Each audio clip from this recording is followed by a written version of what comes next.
Welcome to Shop Talk New Mexico. Today we're at the Santa Fe Brewing Company speaking with their CEO, Brian Locke. Founded in 1988, Santa Fe Brewing is New Mexico's oldest and largest craft brewery. The Zia symbol tells you everything you need to know. It is distinctly New Mexico. They have several different varieties such as Happy Camper IPA, 7K IPA, and I want you to meet the CEO, Mr. Brian Locke. Brian, it's very good to meet you. Nice to meet you, Carson. All right. Thanks for coming here. So let's start with what inspired you, or what inspired the founding of Santa Fe Brewing Company? Well, that's a loaded question. So for me personally, I was very interested in pursuing the craft beer industry as a freshman in high school. I was with my father at the store, and we were perusing the beer section, and a new craft brewery in Portland, Oregon had just was just founded, and the name of it was Hood River Brewing Full Sail Amber Ale. And so I looked at that package and thought to myself, this is not the normal domestic beer options that my dad always, gravitated towards. This was a craft beer that it was local, new, and it was intriguing. So I kind of thought to myself, what a great idea to have a local produced beer available to the customer and consumer base. So that's what kind of triggered the thought process at such a young age. So I began home brewing, much to my parents' chagrin, when I was in high school. All extract brewing, all in my oven, stovetop there, and had probably more failures than successes, just with fermentation and sanitary issues and all the other things that go along with trying to brew beer at your house. So that kind of is the backstory. Santa Fe Brewing was founded in 1988 by Mike Levis, and Mike started it in Galisteo, New Mexico, and he converted a horse barn into the brewery. So needless to say, it didn't have a lot of the modern conveniences of floor drains and automation and all of that other things that go along with that. It was very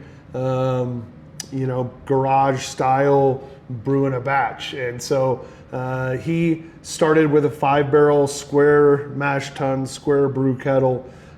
He started bottle conditioning all of his products in mostly Santa Fe in 1988. And he distributed his product, really Santa Fe, Albuquerque, in the bottle and some on draft from 1988 until 1995. I moved from Portland, Oregon to Santa Fe, New Mexico in 1995 with the intention of starting a brewery. That was my passion. So I moved down here. I was most of the reason I made the move was one of my college classmates, Carlos Muller, grew up in Las Vegas, New Mexico. And he had known all through school that I wanted to start a brewery when I graduated. And he was from Las Vegas, New Mexico. He calls me in Portland and says, you need to move down here. This is the spot to start a brewery. And at the time in Portland, there was many, many, many craft breweries, and it was almost saturated. So it was a better choice to move down here. Sure.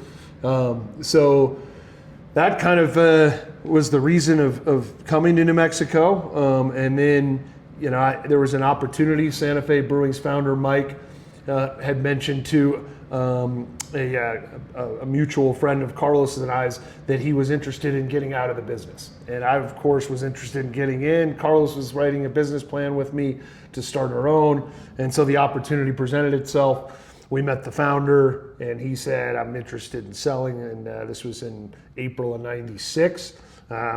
We struck a deal where myself, Carlos Muller, Dave Forrester, and Ty Levis, who's Mike's son, bought the brewery from Mike Levis in April of 1996.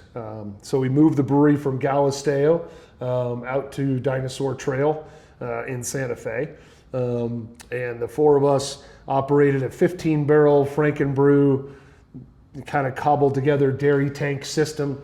And we grew the brand kind of modestly for 7 or 8 years until 2003. And at that point, my partners decided that brewing wasn't for them. They wanted to move on to a different career. And I thought, well, this is my opportunity. And I was able to get an SBA loan to buy out my 3 partners, and also to obtain some capital to buy some new equipment. So in 2003, I bought my partners out. I bought some equipment. I located the current location where we are now. It was for sale by the bank, and was able to acquire this property in 2004 and start construction on the first phase of the brewery here in middle of 2004, and opened up brewing operations over here in the middle of 2005, and have just gradually built upon the growth, and added equipment, added buildings, automation, and here we are. Right. Yeah. So your involvement here started in the mid-90s. Yes. Right? Yep. Okay. What's your mission statement? We've gone through, I think, several iterations of the mission statement. I think the most recent one that we all kind of, I think, live by here is that we try to create memorable experiences through providing customers with a quality beverage that we are all proud of. Oh, very good. Very good. What sets you apart from the other breweries, other than, of course, your size? Sure. I think, culture has a lot to do with any business, and it's true with breweries as well. So I think building a culture where staff buys into what you're trying to accomplish is very important. I think we have a great culture here. And I think, that lends itself to, everyone kind of pulling on the same rope and really trying to achieve that goal of providing people with great experiences. And so I think that's one component. I think the other component, we do have a commercial well on site. So all of our beer here is brewed with a 100% natural well water, which does separate ourselves a little bit from the competition here, because most businesses that I'm aware of probably have to buy an RO system where they're taking city or county water and then they're putting it through an RO system so that they are brewing with a water that is ideal for brewing. Got it. Okay. So you're not limited just to New Mexico. You're more regional, right? So you sell in Arizona and Colorado and places like that? Yes. We've gone kind of through a cycle where the craft brew industry kind of saw its big boom kind of in the mid 2000s, mid 2010, where there was all these breweries popping up, and breweries were, sending their beer to, 15 or 20 different states, and, it was a hot commodity. So everybody was getting into that, and we did as well. So we were once in 13 states, all the way from Missouri, Kansas, down to Louisiana, over to Utah, Wyoming, Nevada. So we kind of spread our wings a bit. And then in 2014, 15, we kind of decided it was a better strategy to really focus on New Mexico. It's our backyard. It's where people support us the most. it just made the most sense Right. to focus our energy here. And so we gradually severed ties with distributors in more of the outer lying states and kept relationships with distributors that kind of shared state lines. Right. So Easier to manage that way. yes, and Sure. closer for freight, for Right. many different things. But Right. so yeah, we currently are distributed in Colorado, Arizona, and in El Paso, Texas, and so those are predominantly the most volume. We do have a very small distributorship in Utah and Wyoming, but that is on a very small level. So the most of the focus is really the surroundings. New Mexico number one, and then just kind of the surrounding Southwest. Sure. You got a lot of different beers. What's your best seller? 7K IPA. 7K. Yeah, by far. Okay. Yeah, it's probably 55% of our overall volume. Wow. Yeah. That's a big percentage, especially when you have as many different varieties as you have. Yeah, it's the largest craft selling beer in New Mexico, and that's all craft. So, any other craft brewery you can think of, 7K is the number one craft in New Mexico. Well, I'll have to pick me up some. Right? Okay. I did want to ask you, now you sell a lot in kegs, but I saw that you have a lot of cans too. Now, you just started with cans in 2010, is that right? Correct, yep. Okay. So prior to that, all your business was bars, restaurants, kegs that you were providing to liquor stores for parties and that sort of thing. How much of a problem was it getting into doing the canning? Because I know that there's a lot of equipment required for setting up a canning operation. Yeah. So tell me about how that went. So we did bottle back then, prior to 2010. Okay, bottles, yes. So we were Okay. 12 ounce long neck amber bottles, and we were bottle conditioning. So same way you'd brew a batch at your house and you'd bottle it by pitching yeast and back into the bottle and let it go through a secondary fermentation. So we were doing the same thing on commercial level, from really 96, kind of when I was involved and took over, all the way until 2010. And we launched cans in 2010. And that was probably what put us on the map and really kind of launched the business to the next level. Cans are just such a better vessel to carry beer in, especially for the craft beer drinker that's typically, an outdoor enthusiast, wants to take their stuff wherever they go. And obviously a can's just a better, container for that.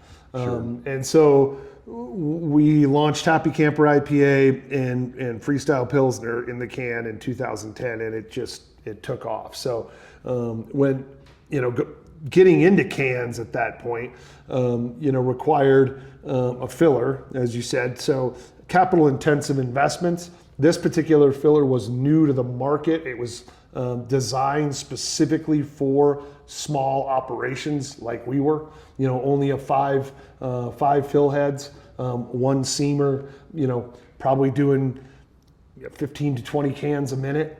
And that's, 2 people running the line, maybe 3 people running the line. So we really had that machine running. I mean, as we launched the cans, they grew exponentially. And so 2010, 11, 12, 13, it was getting to the point where we were running this canning line overnight, 24 hours a day, 3-4 days a week, Right. just to keep up with demand. And I was looking at that trajectory and thought to myself, there's no way this is sustainable. Right. You got to figure Right. out what the next step is. Right. So that you're talking about intense capital, equipment, intense labor costs, because you're having to pay people. If you're running 24 hours a day, Oh, you're yeah. having to pay people Oh, yeah. 24 hours a day. Yeah, graveyard shifts and burning people out, and you can only do it for so long. And Right. it's just not sustainable. Sure. Long term. So at that time, I kind of in 13 said I need to look at a large expansion, and rather than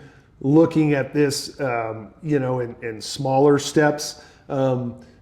Looking back on it now is probably a good idea. Right. At the time, it didn't seem like a good idea, but I really decided, if I'm going to do this, I want to do it once, and I want to have enough room and space so that I don't get, stuck in a situation like I was in, where I was kind of in this shoebox, Right. of a footprint with all these, machines and finished product and, breaking at the seams. And so that's when I acquired some property that was adjacent to the original property here, Right. Of which also included some, opportunity for further growth down the road. And so there was 2 lots that I purchased, the one that we're sitting in right now, and then of course my packaging hall, which are the 2 larger warehouses.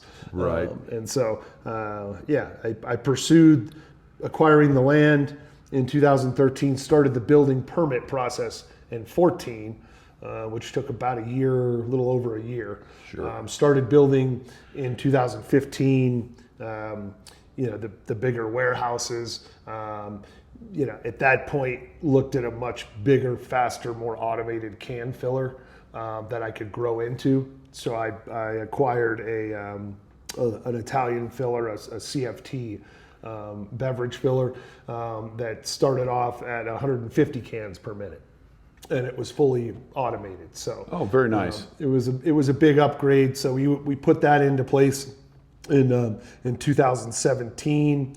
Right at the end of 16, beginning of 17, started producing beer all through that filler, and then gradually invested in equipment that was, depalletizers. So, really feeding the machine at that speed takes also automation. Right. And then, on the back end, coming out of that filler, requires automation to package it, whether it's in a 6-pack, 12-pack, a 15-pack, a 24-pack, a mixed Right. 12-pack, whatever pack size. It also has 12-ounce formats in cans, 16-ounce formats in cans. Now it's 19.2s in cans are really Right. popular. So, Yeah.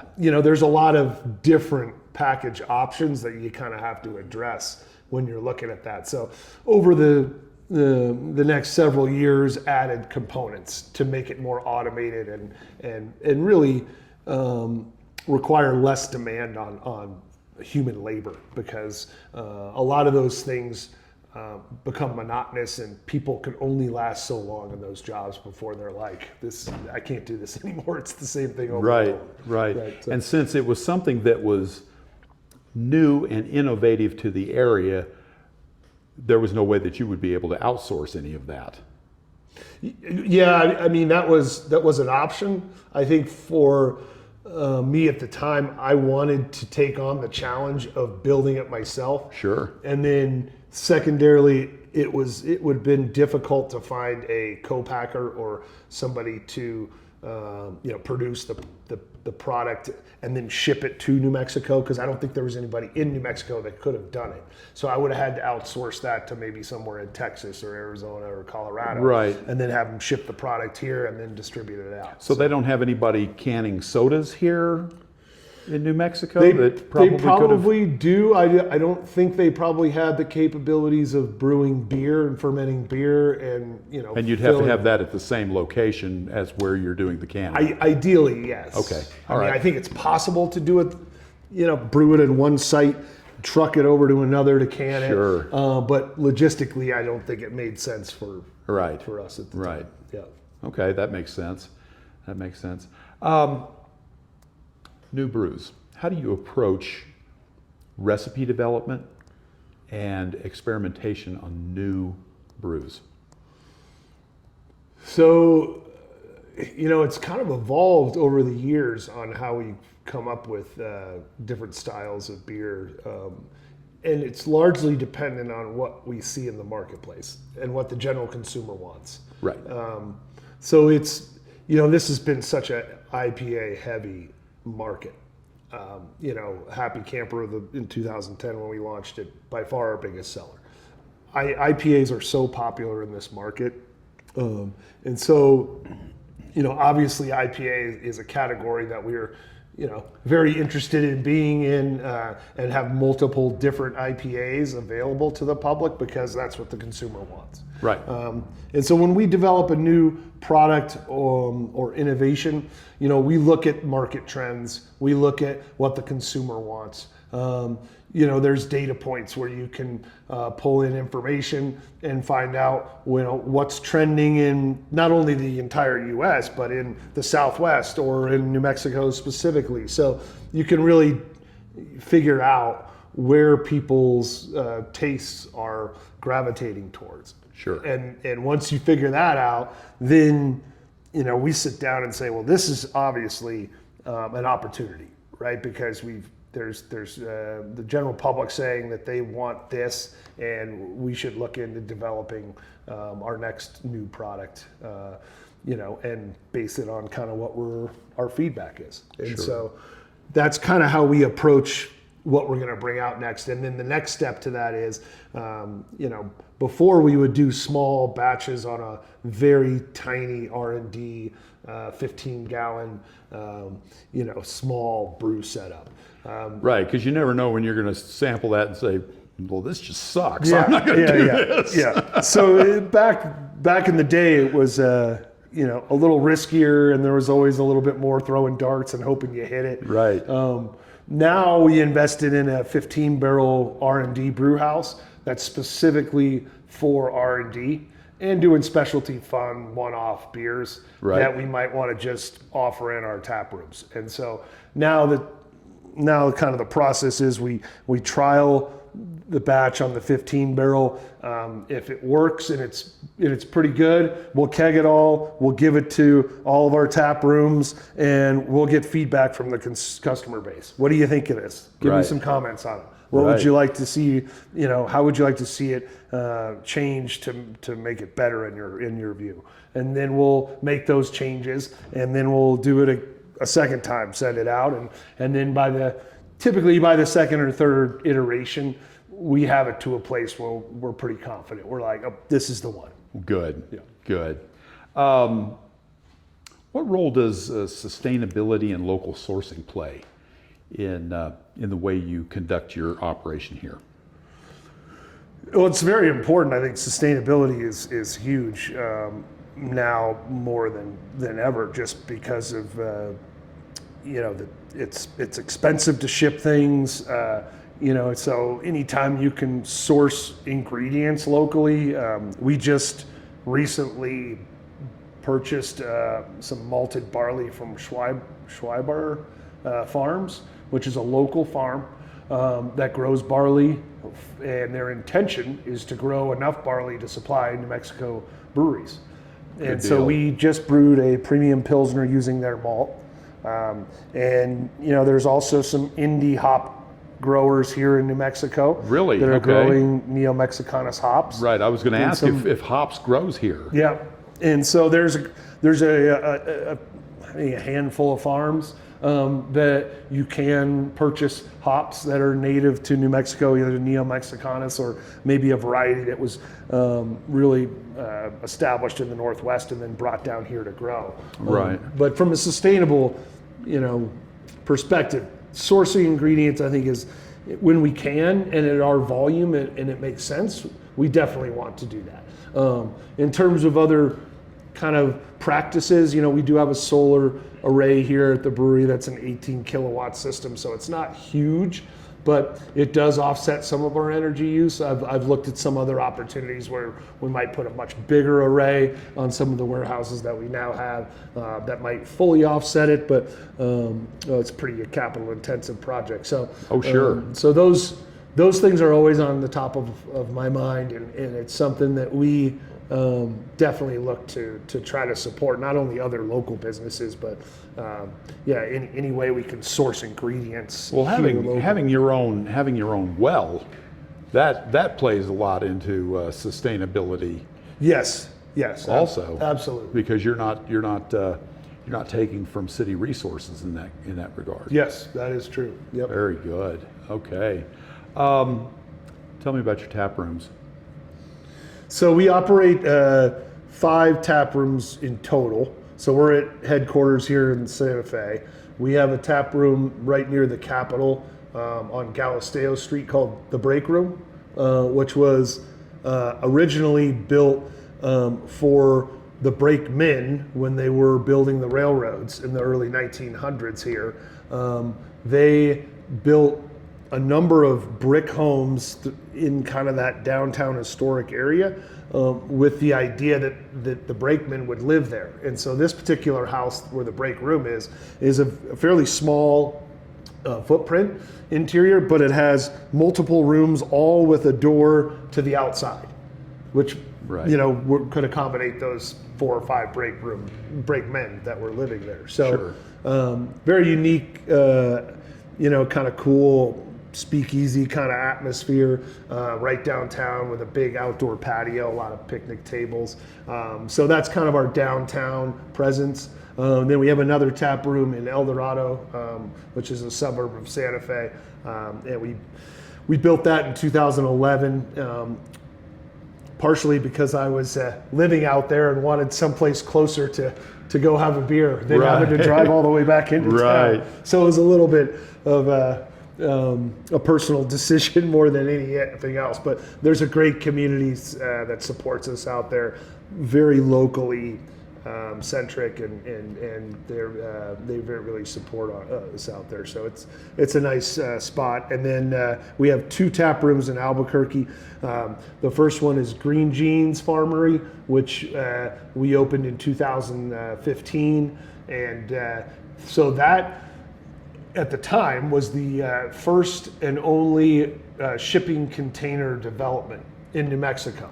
So the developer, Roy Solomon, approached me and asked me if I'd participate in the development, and I said, that's a really cool idea. I love the fact that you're building it all out of shipping containers, recycle them, repurpose them, and so gave me the opportunity to build out my space separate than the rest of the spaces there. So I designed and built my tap room, and then Roy built out kind of the other tenants that are occupying, that are mostly food tenants there. That place has been wildly successful from the day it opened, and it's got a draw because it's close to UNM, and it's right there on I-40 at Carlisle, so it's a huge traffic kind of intersection. Pass by it every day. Oh, okay, you know it.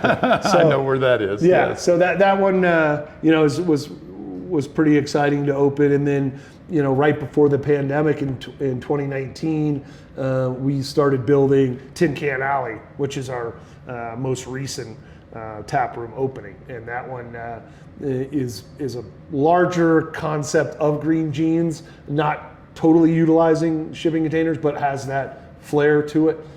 It's much bigger and more outdoor spaces to it, and so that's our 5th tap room. And then of course our venue, which is part of headquarters, is the Bridge, kind of across the parking lot from here. Sure. And that's kind of really started to build some momentum over the last 2 to 3 years.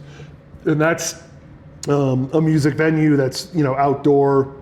I think it fills a niche in Santa Fe. There's not really another venue that offers that size of capacity. Right.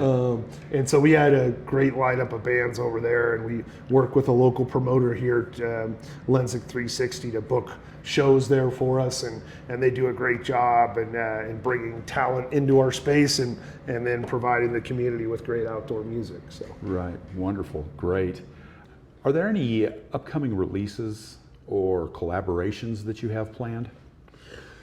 Yes, so we are working on 2 new products for 2026, one of which we're going to try to launch before the end of the year, and that's an NA beer.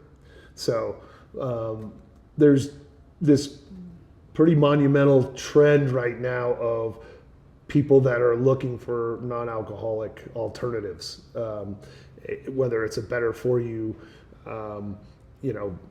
juice or energy drink or whatever it is, all the Right. way to non-alcoholic beers. And Sure. so, back to what I kind of referenced before, listening to the consumer base. What do they want? What do they want? What's trending in an upward Sure. kind of Now, direction? on that note, my wife told me to ask you this. I have to ask. Do you make, or do you plan to make, a beer that is gluten-free?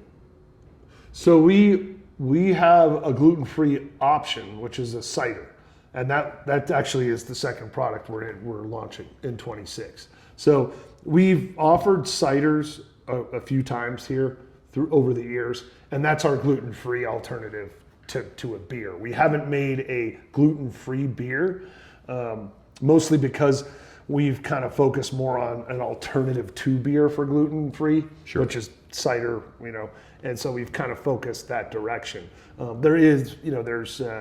There's yeast strains you can purchase where they have certain qualities where they don't produce the gluten, and so it's a gluten removed kind of product rather than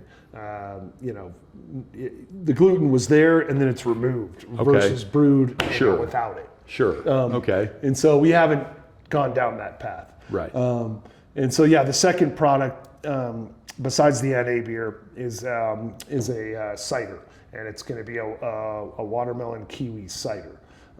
And so that's going to be launched likely on draft before the end of the year, and then in package sometime late winter, early spring. And that's probably the same timeline that our NA beer will be launched before great. the end of the year. Ideally for dry January, because Sure. there's a growing number of the population that participate in dry January. So Right. really want to get the product out there for that. Okay. All right. Now, I know that you teamed up with Turtle Mountain Brewery Yep. to create Santa Tortuga. Yes. How did that go? And are you planning any others like that with any other breweries? So I've known Nico at Turtle Mountain for a long time, and been a great friend and colleague in the business and the industry, and so that collaboration felt like it was pretty natural for us to do something together. I think it went great. I really enjoyed the liquid from it. And I'm always open to collaborations. I think it's a fairly tight-knit brewing community in New Mexico. And for the most part, people really want to help each other out. It's a little unique in that it's an industry that, has that component where, some other industries might be ultra competitive, Right. and never give Right. anything Yeah. up or, Well, and or with share. this, then you end up with some cross promotion. Yeah, cross marketing, cross promotion. If somebody drinks one of those and says, "Oh, this is pretty good. Maybe I'll go check out Turtle Mountain." And the same thing, Turtle Mountain come check you out. Yeah. So yeah, I would think that blending your customer bases would be ideal. Yes, I agree. It's a great way for New Mexicans to explore and expose themselves to other options in the marketplace. So Right. So it's my understanding that you've brew somewhere in the neighborhood of 30,000 barrels a year. Is that correct? So we last year did just over 40,000 barrels. 40,000. Yep, and we are on pace this year to do a little bit under 40,000.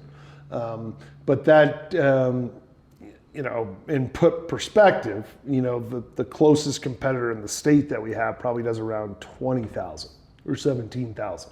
So in terms of capacity, we're quite a bit larger than most of the other breweries in the state. And most of our volume is really in New Mexico. We do ship some out, like I said, to Colorado, Arizona, and El Paso, but they're fairly small volumes. So, and the capacity piece for, we just have put in some outdoor 300 barrel fermenters that we're bringing online at the beginning of 26. And that'll increase our capacity from about where it is now, which is about 43,000 to 55,000. So it'll give us the opportunity to still grow. Sure. Although in a challenging market like it is now, I mean, I'm happy to be flat or grow a little bit. Sure. And Yeah. that's just the reality of where the industry is now. So. Right. Okay. So that's it for our interview with Brian Locke here at Santa Fe Brewing Company. Please subscribe to our channel, and if you leave a comment at the bottom of this video, you will be entered to win a gift certificate for $40 that can be used at any of the Santa Fe Brewing tap rooms for beer or merchandise, whatever you want. So make sure that you like and subscribe to the channel, and leave a comment below. Have a good day. Thank you.